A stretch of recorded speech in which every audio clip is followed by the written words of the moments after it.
Well, there are many aspects to reform that we'll need to confront over the coming years, but they're all joined by one factor, and that factor is to ensure that water is recognised across Australia as one of the most important economic drivers for Australia's prosperity.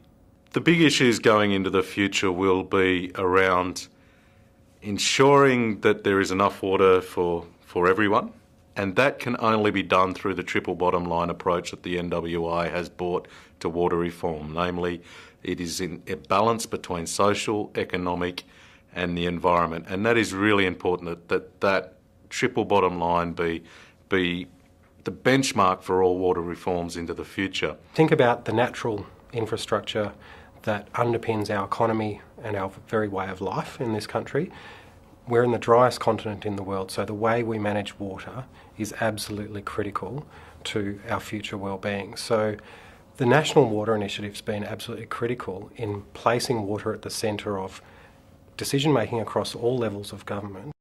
That's the big challenge for us as Urban Water is underpinning the productivity of our cities. Absolutely important that we have reliable supplies ready to go and that they're safe and that we've got livable cities. Productive, prosperous and livable cities is the number one aim of the game, and if we can get a new National Water Initiative that captures those objectives, that would be the number one reform priority for me.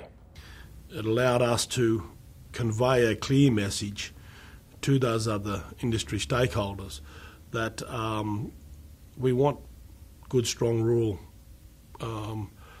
economies that drive good, strong rural labour markets that underpin, a sustainable environment.